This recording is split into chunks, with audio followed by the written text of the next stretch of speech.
Bonjour Dominique de Villepin. Bonjour. Merci d'être avec nous ce matin sur France Inter, ancien Premier ministre, ancien ministre des Affaires étrangères. Avec Alexandra, nous attendons pour vous les questions des auditeurs de France Inter au 01 45 24 7000 ou via franceinter.fr. Pierre Aski vient d'en parler. Volodymyr Zelensky s'est exprimé cette nuit devant le Congrès américain. Est-ce qu'on a assisté à un moment d'histoire, Dominique de Villepin, cette nuit ? Certainement, c'est une véritable démonstration de force. Volodymyr Zelensky, à la fois chef d'État et chef de guerre, se rendant de Bakhmout à Washington, oui, le symbole est fort. Je crois que dans cette démonstration de force, il ne faut pas oublier l'effet miroir qui se produit, avec un spectre plus large, certes, c'est-à-dire tant du côté russe que du côté ukrainien, il y a une mobilisation exceptionnelle en cette fin d'année. Du côté russe, on l'a vu, avec la volonté de mobiliser 1 500 000 soldats, la prolongation des classes d'âge de 21 ans à 30 ans, la visite en Biélorussie, l'annonce d'exercices militaires conjoints entre la Russie et la Biélorussie. Les moyens seront illimités, a dit hier Vladimir Absolument, Poutine. donc il y a vraiment l'envie de montrer une détermination. Et on voit exactement la même chose du côté ukrainien.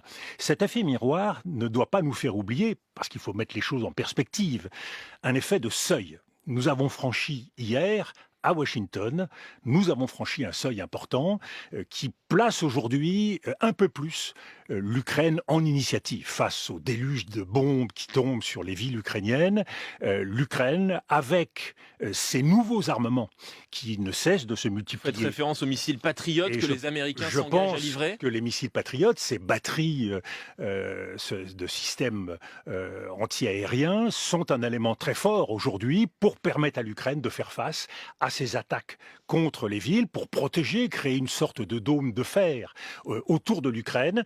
Donc c'est un élément important qui s'ajoute au dispositif précédent. Il y a un troisième effet qu'il faut intégrer, c'est l'effet de temps. C'est qu'on voit bien que chacun parie sur une temporalité différente. Du côté russe, on a intérêt à chercher à geler la situation. Au maximum, ce que peuvent espérer les Russes aujourd'hui, c'est geler et dans la durée, faire face à la fois à l'Ukraine, martyrisée, et en même temps à un Occident dont on peut penser qu'il sera de plus en plus soucieux de mettre fin à cette guerre. Ils peuvent plus progresser. Exactement. Du côté ukrainien, il y a la volonté au contraire, dans le court et moyen terme, de marquer le plus de points possible pour obtenir une capitulation de l'armée russe, en poussant ses objectifs jusqu'au bout, c'est-à-dire la reconquête, bien sûr, du Donbass, mais aussi de la Crimée. Et toute la question dans ce calendrier, puisque de plus en plus on entend cette petite musique qui est jusqu'à l'été, on parle des 6 prochains mois, on voit bien qu'au-delà de l'été, la visibilité de la poursuite de la guerre fait débat. Pourquoi ? Est-ce que c'est à cause des opinions publiques ? On voit bien qu'aux États-Unis, l'opinion publique a commencé à s'effriter. Alors, il y a les opinions publiques. Il n'y a pas que les opinions publiques. Il y a le coût social, le coût économique de cette guerre. Nous sommes rentrés avec la guerre et après le Covid dans un temps d'incertitude mondiale. Et dans ce temps d'incertitude, on voit bien que les principes s'érodent, l'usage de la force se banalise, la mondialisation se divise. On voit bien aussi qu'il y a une plus grande vulnérabilité de notre monde aux crises. La crise iranienne est une crise aujourd'hui qui peut légitimement préoccuper l'ensemble des États avec le risque d'un dérapage. Un pays qui aujourd'hui est proche du seuil nucléaire et qui, s'il le franchit, déclenche une bataille de prolifération au Moyen-Orient. Que se passerait-il si demain la Turquie, l'Arabie Saoudite, l'Égypte se dotaient eux aussi de l'arme nucléaire ? Donc nous rentrons dans un monde plus dangereux. Et parmi les autres crises, ne l'oublions pas, la situation en Corée du Nord, la situation en mer de Chine du Sud, Taïwan. Donc il y a une vulnérabilité plus grande. Nous sommes dans un monde plus dangereux. Et enfin, ne l'oublions pas non plus, il y a une accélération du basculement du monde. C'est le constat qu'on peut faire en cette fin d'année, avec à la fois une tension accrue Est-Ouest, avec cette logique de tension, voire de confrontation entre la Chine et les États-Unis. Et il faut apprécier la situation en Ukraine à l'aune de cette conflictualité, mais il y a aussi ce fossé qui se joue, qui se creuse entre le Nord et le Sud. Ne l'oublions pas, les pays émergents aujourd'hui sont dans une sorte de neutralité vis-à-vis de la situation ukrainienne. Ils ne se reconnaissent pas dans ce conflit et il faut donc prendre en compte le fait qu'une sorte de multi-alignement se joue aussi dans ces pays du Sud. Pour quelle raison, Dominique de Villepin, avant-hier, le président brésilien Lula s'est entretenu au téléphone avec Vladimir Poutine et il en a fait ce compte-rendu. Il a été question du renforcement des liens entre les deux pays. Pourquoi il n'est pas sur notre ligne, sur la ligne européenne et sur la ligne des Américains, Lula? Il est sur la ligne de beaucoup de pays émergents, qui est de ne pas choisir et en tout cas de bien mesurer ce que les Russes peuvent apporter, à la fois en termes économiques. Voilà une économie riche en énergie. Voilà en même temps un pays qui a une politique d'armement et de sécurité. Et elle est appréciée en Amérique latine, mais elle est appréciée aussi au Moyen-Orient. Regardez l'attitude d'aujourd'hui de l'Arabie saoudite face à un pays comme les États-Unis. C'est un renversement historique qui se produit. Donc nous, Européens, nous devons prendre conscience qu'avec la guerre en Ukraine, se creuse le fossé entre l'Occident et le Sud. Et nous devons donc être encore plus présents pour bien montrer que l'Europe a une voix à part. L'Europe a un rôle à jouer justement entre les États-Unis et le reste du monde et nous ne devons pas perdre le contact avec ces États. Moi, je suis inquiet personnellement comme Français. On perd le contact en ce moment. Nous sommes en train de le perdre et parfois plus. Regardez la situation en Afrique. Il y a la montée d'un sentiment anti-français qui se joue, y compris en Afrique du Nord. Ce sentiment-là, il faut à tout prix le renverser. Mais comment? C'est ça la question. Vous dites il faut arrêter avec cet égoïsme occidental, il faut aller vers ces pays-là, les ramener. Comment? Il faut penser le monde et les problèmes du monde dans leur globalité. Il y a bien sûr la guerre. Et il est normal que ce soit aujourd'hui une priorité pour les Européens, tout simplement parce que le champ de bataille est en Europe. Mais le monde est confronté à bien d'autres soucis. Le monde est confronté à d'autres crises qui aujourd'hui minent directement les pays du Sud. La situation en Éthiopie avec une famine qui concerne plus de 20 millions de personnes. La situation au Congo, République démocratique du Congo, où il y a déjà eu 5 à 6 millions de morts. Donc il faudrait mettre de l'argent et de l'énergie sur ces terrains-là aussi. Mais il faut retravailler ensemble. Et il est essentiel que l'on ne pense pas l'avenir en se disant, voilà, les Occidentaux veulent se replier sur eux-mêmes, États-Unis, Europe. Nous devons garder le contact avec l'ensemble de ces grands pays émergents. Nous sommes une communauté internationale. Nous devons penser que l'ordre international qui a été mis en place en 1945 n'a pas évolué et il est perçu comme profondément injuste par les pays du Sud. Donc nous avons devant nous des chantiers considérables. Et c'est le message que je voudrais aussi adresser.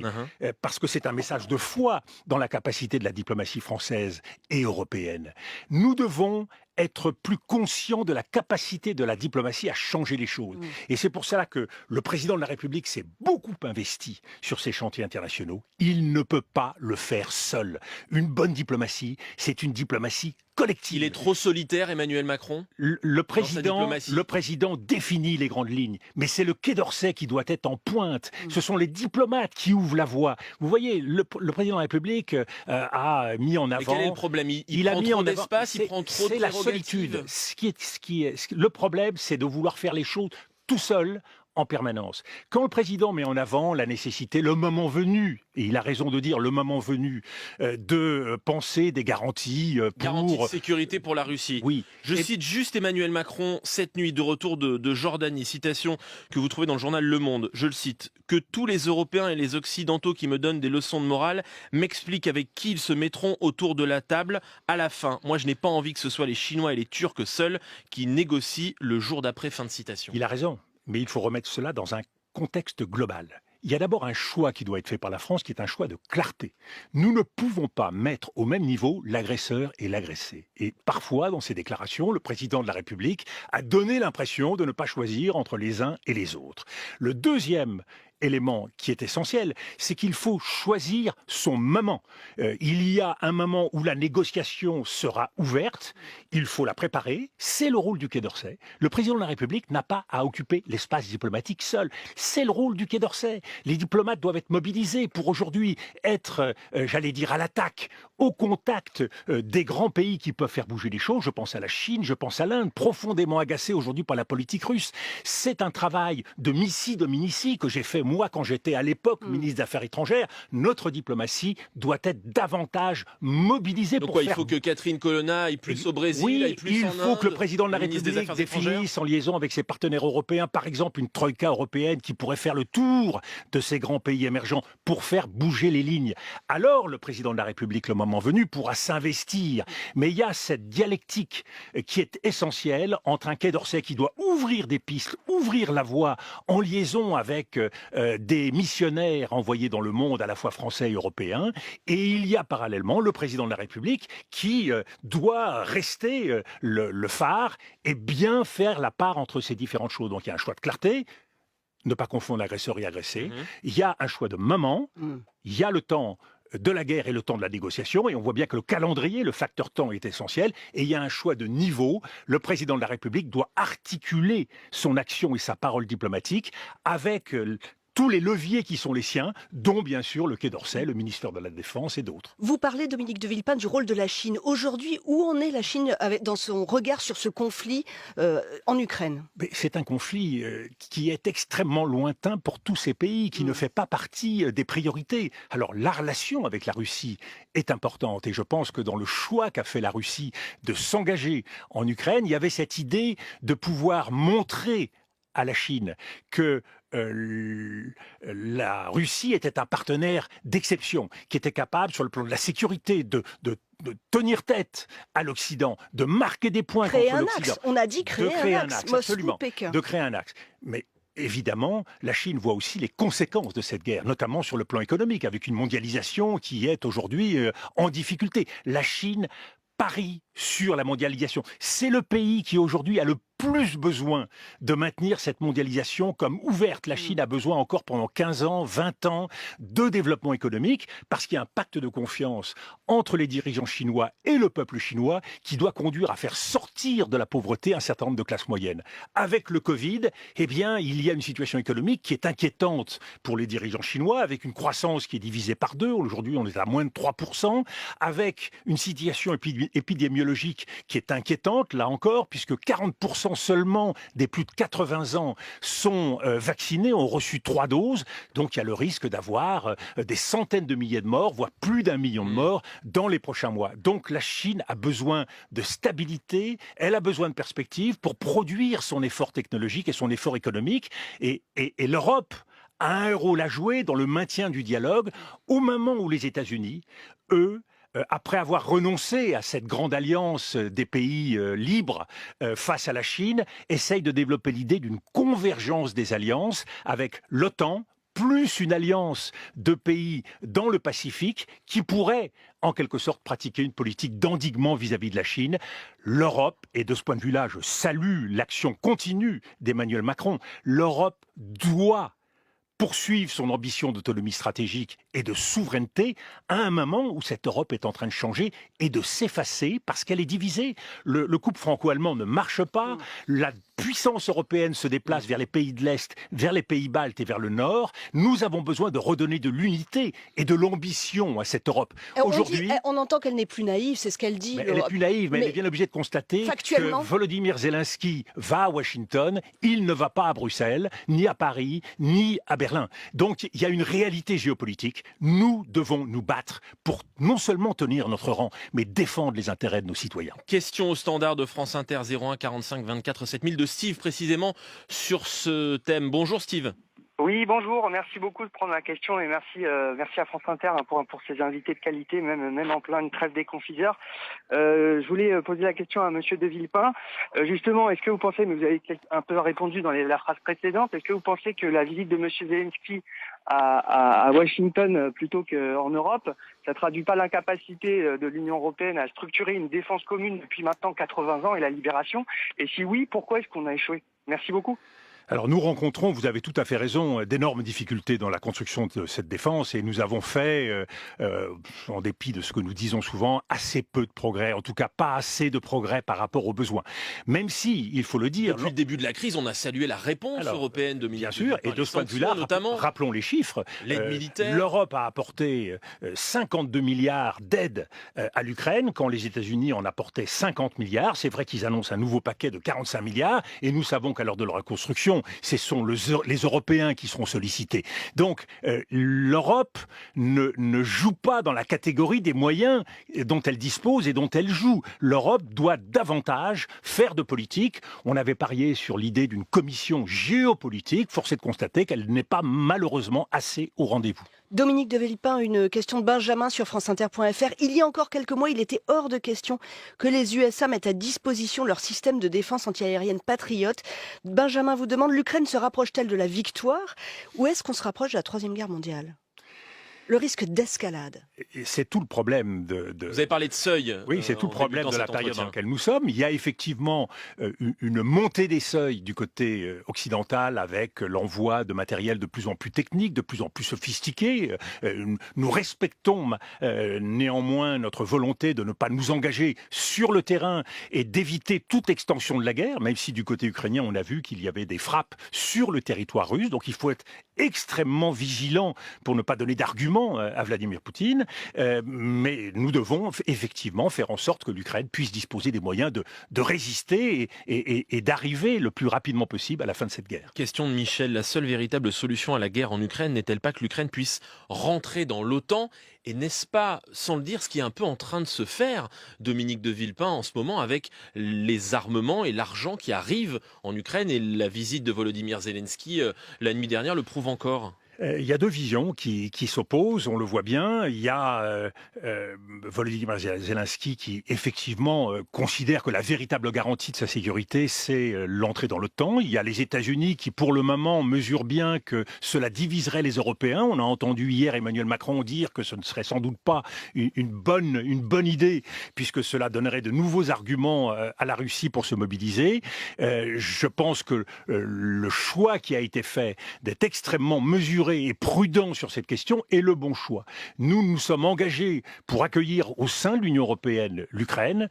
C'est un geste extrêmement important que nous faisons. Donc avançons pas à pas et essayons de faire en sorte que sur le terrain, les choses puissent se dénouer dans un calendrier court, sans perdre de vue effectivement que la négociation de toute façon sera nécessaire pour consolider une paix indispensable pour l'ensemble de l'Europe. Avec la Russie autour de la table. Avec la Russie autour de la table, on voit bien que la question de l'interlocuteur du côté russe se pose, puisque Volodymyr Zelensky a indiqué qu'en aucun cas il ne parlera désormais avec Vladimir Poutine. Évidemment, nous avons tous en mémoire Boutcha, tous ces Bakhmout, l'ensemble des massacres qui ont été effectués. Donc la question se pose. Veillons à ne pas non plus rentrer dans une politique de changement de régime, en pariant sur une politique de changement de régime et en espérant qu'un régime... Vous ne croyez pas à une chute de Vladimir Poutine? Je dis simplement, je dis que c'est le choix des Russes, mais je dis aussi qu'au nom de cet hypothétique changement de régime, nous avons fait beaucoup d'erreurs. Rappelons-nous la situation de l'Irak, de l'Afghanistan, rappelons-nous la situation de Syrie, quand Laurent Fabius et d'autres ministres des Affaires étrangères nous expliquaient que rien ne servait de parler à Bachar el-Assad parce que dans quelques semaines, il ne serait plus là. Il est toujours là, X années après. Donc il faut trouver une solution avec Poutine. Il faut trouver une solution avec la Russie. Et de ce point de vue-là, c'est effectivement la qualité de la paix, des garanties qui pourront être apportées, la qualité du processus qui seront lancés. Il y a une incertitude sur les objectifs finaux qui seront poursuivis de part et d'autre. Et une fois de plus, on voit bien qu'il y a une différence de stratégie entre la guerre d'usure, guerre longue du côté russe, une stratégie de court et moyen terme pour essayer de mettre fin à cette guerre du côté ukrainien. François nous appelle d'Aubagne. Bonjour François. Oui, bonjour. Nous vous écoutons. Merci pour ma question et merci à M. de Villepin pour son enthousiasme et son souffle. Merci. Petite question concernant justement ce grand pulse mondial avec la Russie. Faut-il contrer l'ingérence russe en Afrique et question sous-jacente, ou alors faut-il s'en contenter, en tout cas pour les Français, et laisser en charge les Russes prendre ce fardeau entre guillemets. C'était pas une provocation, ma question.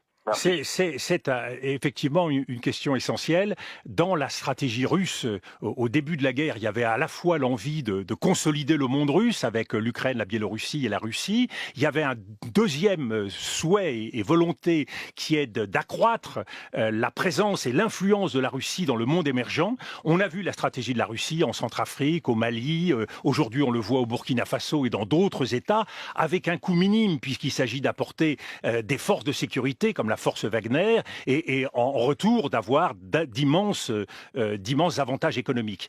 Il y a de la même façon cette stratégie qui existe au Moyen-Orient, une stratégie d'influence à travers les ventes d'armes qui permet à la Russie de consolider cet axe. Je crois que nous devons être extrêmement vigilants en Afrique. Nous devons surtout comprendre qu'il y a une évolution de l'Afrique. Parce qu'aujourd'hui, le plus grave pour nous, c'est pas seulement la perte de contact avec un certain nombre d'États, c'est le retournement des opinions publiques et des peuples. Ce sentiment anti-français qui doit nous conduire à définir une autre vision de l'Afrique, une autre vision de nos partenariats avec les Africains, un partenariat à égalité. Sortons de la logique des donneurs de leçons. Nous sommes des amis historiques de l'Afrique. Nous sommes liés à cette Afrique par l'histoire, par l'affection. Nous devons donc trouver les moyens de développer d'autres leviers avec les Africains. Dominique de Villepin, sur notre vigilance, il y a aussi la situation de l'Iran. C'est le 4e mois de contestation.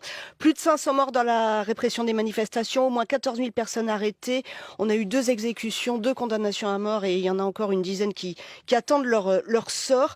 Une vidéo circule en ce moment, c'est Joe Biden qui dit, ça n'est pas officiel, mais qui dit oui, l'Iran va avoir l'arme nucléaire.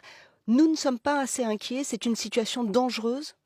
Oui, nous sommes à juste titre beaucoup focalisés sur cette image d'une rupture entre la population et le régime. Les classes moyennes sont en colère depuis maintenant bien longtemps du fait de la crise économique. Il y a ces drames à répétition, le drame de Mahsa Amini qui a révolté les populations iraniennes, toutes catégories confondues, villes et campagnes.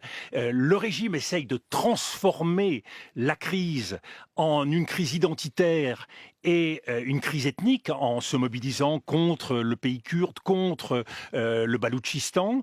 Donc il essaye de trouver une légitimité pour rétablir l'ordre. C'est une question de survie pour ce régime qui ne manque pas d'atouts. Mais en quoi c'est dangereux pour nous? Pourquoi dites-vous que vous dites on n'est pas assez inquiet? On devrait beaucoup plus y faire attention. C'est dangereux d'abord parce que l'axe Iran-Russie est un axe très fort. On voit bien qu'en termes de fourniture, de drones, de missiles, l'Iran est un pays pourvoyeur important. Et puis, l'Iran est le pays qui aujourd'hui est en train de franchir le seuil nucléaire. Et donc, à la fois de donner un exemple à d'autres pays de la région, un exemple de prolifération qui va profondément déstabiliser cette région du Moyen-Orient. Et en même temps, compte tenu de ce régime qui est un régime islamique, un régime de Mollah, une incertitude quant à l'usage de cette bombe. Benjamin Netanyahou, qui revient au pouvoir en Israël, a toujours indiqué qu'il n'accepterait pas la bombe. Quelle sera la réaction américaine si les Israéliens décident de prendre une initiative? Nous voyons que cette région est hautement inflammable et nous savons que ce régime, face à la contestation qui se développe chez lui, saura recourir à tous les moyens. Donc il y a bien évidemment un risque iranien, une préoccupation, un enjeu iranien qui est majeur aujourd'hui pour le monde. Question de Gilles sur franceinter.fr. Avez-vous intégré l'enjeu primordial du climat? On dirait que vous ne pensez que conflit, la protection de la terre pour et par tous les pays ne peut-elle pas être pacificatrice, vous demande Gilles Dominique de Villepin. Je partage tout à fait la préoccupation exprimée par Gilles. Le grand problème, c'est que nous sommes entièrement mobilisés sur ces incertitudes, sur ces crises, sur ces basculements géopolitiques, et que le climat en fait en grande partie les frais. Alors nous réussissons à passer quelques caps, ça a été le cas pendant la COP 27 ou aujourd'hui pendant la COP 15 à Montréal, mais ce n'est pas suffisant. Et ça fait partie de ces facteurs communs que nous devons davantage développer en trouvant des solutions aux crises géopolitiques pour pouvoir mieux nous concentrer. J'ai parlé d'une grande réforme de la gouvernance mondiale. La transition énergétique et climatique est un élément majeur pour souder les États. Est-ce qu'elle ne va pas nous forcer finalement à nous rapprocher? Oui, malheureusement dans la crise ukrainienne, on voit bien souvent que les États prennent les mauvaises décisions. C'est-à-dire que ça renforce au contraire les politiques traditionnelles en matière énergétique et que nous n'avons pas forcément l'audace ou le courage d'aller suffisamment loin dans la révolution climatique qui est aujourd'hui indispensable. Donc ça fait partie des grands défis, oui, mais malheureusement aujourd'hui, les regards se détournent trop souvent de cet enjeu majeur pour la planète. Dominique de Villepin, vous parlez du rôle que doit avoir l'Europe sur la scène internationale. Qu'avez-vous pensé du Qatargate? Est-ce que l'Europe, on a découvert qu'il y avait des sacs de billets par le Qatar auprès de parlementaires européens. Est-ce que l'Europe est sous emprise, sous ingérence étrangère? Il y a un signe de fragilité évident qui ne peut pas manquer de nous alarmer. Et je dois dire qu'on ne peut qu'être surpris par la faiblesse des dispositifs qui ont été mis en place par le Parlement européen. Donc aujourd'hui, il y a une régulation très forte à imaginer en termes de conflits d'intérêts, de trafic d'influence. Il y a aussi une formidable régulation à mettre en place vis-à-vis des lobbies. N'oublions pas, à Bruxelles. Bruxelles est avec Washington, fait partie des 2 grandes capitales de lobbying dans le monde. Et il y a entre 45 000 et 50 000 lobbyistes à Bruxelles. On ne peut pas laisser ce lobbying s'exprimer au cœur de l'Europe de façon irrégulée. Donc il y a aujourd'hui à penser cette situation. C'est une alarme, c'est une inquiétude. Il faut aller jusqu'au bout des enquêtes de façon à comprendre et à mesurer jusqu'où a été ce scandale de corruption.